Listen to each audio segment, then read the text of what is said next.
নমস্কার বন্ধুরা, ইন্দিরা ব্লকে একটা নতুন রেসিপি নিয়ে এসেছি তালের কেক। প্রথম থেকে শেষ পর্যন্ত দেখতে থাকুন কিভাবে আমি তৈরি করছি। একদম বন্ধুরা, আজকে খুব সুন্দর একটা ভিডিও আজকে নিয়ে এসেছি আমরা। এই তালের কেকের ভিডিও, অত্যন্ত অনন্য স্বাদের এই ভিডিওটা। অবশ্যই প্রথম থেকে শেষ পর্যন্ত দেখবেন, স্কিপ না করে। তো প্রথমে এই বাজার থেকে একটা তাল নিয়ে এসেছিলাম, পাকা তাল। তো সেটা ছাড়িয়ে নেব। তালের দেখুন, আমি যে মাথাটা আছে সেটা কেটে নিয়েছি একটা ছুরির সাহায্যে। তারপরে তালটা ছাড়িয়ে নিয়েছি। এত মিষ্টি ছিল তালটা। তাল কিন্তু একটু দেখে কিনতে হবে, আবার বোঝাও যায় না, তাল কিন্তু তেতোও হয়। তো এই তালটা এত সুন্দর ছিল, এত মিষ্টি ছিল, সেটা কেকটা করার পরে আমরা খেয়ে এত বাড়ির বাচ্চারা আনন্দিত হয়েছে। তো দেখুন ভিডিওটা, তালটা নিয়ে কিন্তু একটা স্ট্রেনার দিয়ে ছেঁকে নিয়েছি। আপনারা কোনো ঝুড়ির সাহায্যেও কিন্তু এটা ছেঁকে নিতে পারেন। তো এভাবে তালটা ঠিক ছেঁকে নেব। তালটা ছেঁকে নেওয়ার পরে কিন্তু আমরা কেকটা বানাবো। এই কেকটা বানাতে কিন্তু খুব বেশি কিছু উপকরণ লাগে না, বাড়িতে থাকা কিন্তু সামান্য কিছু উপকরণ দিয়ে বানানো যায়, তাই তো? ঘরে থাকা জিনিস দিয়ে বানানো যায়। হ্যাঁ, ঘরে থাকা বিভিন্ন জিনিস যেগুলো আমাদের ঘরে থাকে সেগুলো দিয়ে বানানো যায়। তো তালটা ছেঁকে নিয়েছি বন্ধুরা, 1 কাপ মতো তাল নিয়েছি আমি, খুব বেশি না। আর পরিমাণ মতো 1 কাপ দিয়েছি চিনি। চিনি, 1 কাপ সুজি, হ্যাঁ, 1 কাপ ময়দা, 1 কাপ ময়দা, 1 কাপ দুধ, আর দিয়েছি হাফ কাপ মতো সাদা তেল, আর দিয়েছি ইনো। ইনো তো দিয়েছি। আর একটুখানি নুন দিতে আর হবে। মিষ্টির ব্যালেন্সটা ঠিক রাখার জন্য দিয়েছি 1 চিমটি নুন। তো এই সমগ্র উপকরণটা খুব ভালো করে মিশিয়ে নেব।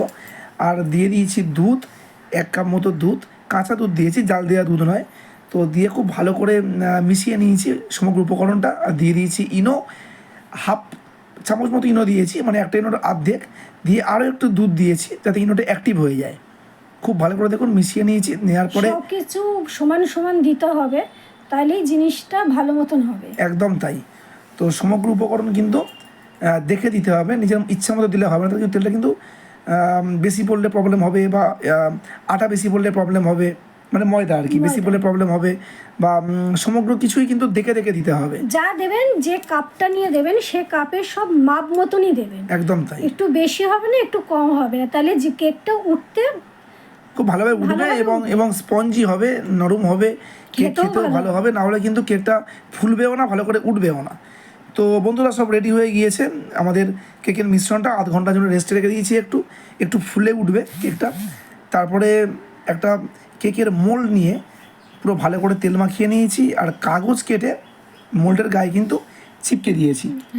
তারপরে এই আমাদের তালের যে মিশ্রণটা করেছিলাম, পুরো যে ব্যাটারটা রেডি করেছিলাম, সেটা কিন্তু চামচে করে করে দিয়ে দিয়েছি।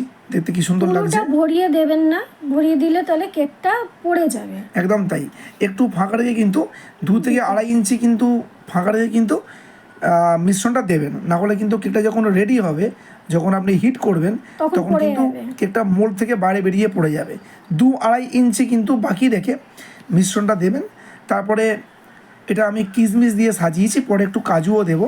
আমরা যে কোনো ধরনের ড্রাই ফ্রুট কিন্তু ইউজ করতে পারেন। দেখতে ভীষণ সুন্দর লাগছে না? খেতেও কিন্তু ভীষণ, একদম তাই।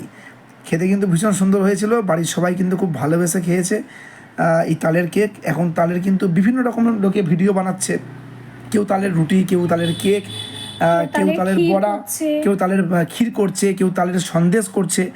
তো আমরা কেকটা করেছি আজকের।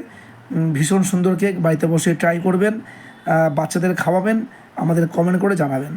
তো বন্ধুরা, রেডি হচ্ছে কিন্তু কেক। ঘড়ির সময় ধরে ঠিক 35 থেকে 40 মিনিট কিন্তু লো টু মিডিয়াম ফ্লেমে কিন্তু রেডি, তাই তো? হ্যাঁ, আমরা মাঝে থালাটা সরিয়ে কাজুটা বসিয়ে দিয়েছিলাম, হ্যাঁ, যাতে দেখতে ভালো লাগে। আগে দিলে কাজুটা পুড়ে যাবে, কালো হয়ে যাবে। মাঝপথেই দিয়ে দিয়েছি। হ্যাঁ, একটু যখন কেকটা যখন একটু ফুলে উঠেছে, সেই সময় কিন্তু কাজুগুলো বসিয়ে দিয়েছি। রেডি হয়ে গেছে। প্রায় 40 মিনিট পরে একদম মিডিয়াম টু লো ফ্লেমে কিন্তু তৈরি করতে হবে, কিন্তু বেশি হিট দিলে কিন্তু পুড়ে যাবে। দেখুন পুরো বেকারির মতো তৈরি হয়েছে, কি বলো? হ্যাঁ, একদম বেকারির মতো। খুব সুন্দর হয়েছে, বোঝাই যাচ্ছে না এটা তালের কেক। আমার ছেলে তো খেয়ে বোঝেনি, কেন আমার ছেলে তাল খেতে ভালোবাসে না, কিন্তু খাবার পর ওকে আমি বলেছি কিরকম খেতে লাগলো বাবু, তখন বলছে মা এটা কিসের কেক? আমি বলছি তালের কেক। বলে তুমি ওকে তাল খাওয়ালে? তো যাই হোক, তো রেডি হয়ে গেছে, একদম বেকারির মতোই লাগছে। নিজেকে এত নিজের প্রতি প্রাউড ফিল হচ্ছে যে আমি আস্তে আস্তে কি মারাত্মক মারাত্মক সব রেসিপি তৈরি করছি, কি বলো? খুব ভালো বানাতে পারে এগুলো। কেক টেক আমি পারি না, ওর হাত, ওকে দেখেই আমি শিখেছি কিভাবে কি করতে হয়। তো খুব আস্তে সুন্দর আস্তে করেছে কেকটা। একদম কেটে কেটে দেখাচ্ছি, স্লাইস করে করে কেটে কেটে দেখাচ্ছি কি সুন্দর দেখুন তৈরি হয়েছে, দেখতেও সুন্দর লাগছে, খেতে তো অসাধারণ ভালো হয়েছিল, বারবারই বলছি।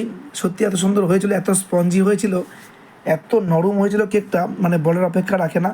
আমার মা, ছেলে, মেয়ে খুব আনন্দ করে খেয়েছে, আর বউ এখনো খায়নি, একটু এই, করে আমি খাবে। খেয়েছি। ও খেয়েছো, আচ্ছা। তুমি দেখোনি আমি তো যাই হোক, ভীষণ সুন্দর হয়েছিল দেখুন।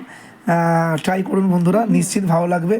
খুব তাড়াতাড়ি চট জলদি বাচ্চাদের বানিয়ে দিতে পারবেন, এবং কোনো আর্টিফিশিয়াল কালার নেই, তাড়াতাড়ি হয়। কোনো আর্টিফিশিয়াল কালার নেই, কোনো আর্টিফিশিয়াল কোনো সেন্ট নেই, একদম নিজের ঘরের পদ্ধতি অবলম্বন করে ঘরের ঘরোয়া জিনিস দিয়ে তৈরি করুন আর বাচ্চাদের খাওয়ান। দেখুন আমি কেটে কেটে ঠিক এইভাবে পরিবেশন করেছি, কি সুন্দর, অসাধারণ দেখতে সুন্দর লাগছে। ইন্দিরা ব্লগের এই চ্যানেলটা লাইক করুন, শেয়ার করুন, কমেন্ট করুন, করুন। আর আমাদের এই ভিডিওগুলোকে আরও বহু মানুষের কাছে পৌঁছে দিন, আমাদের নতুন নতুন ভিডিও তৈরি করতে উৎসাহিত করুন।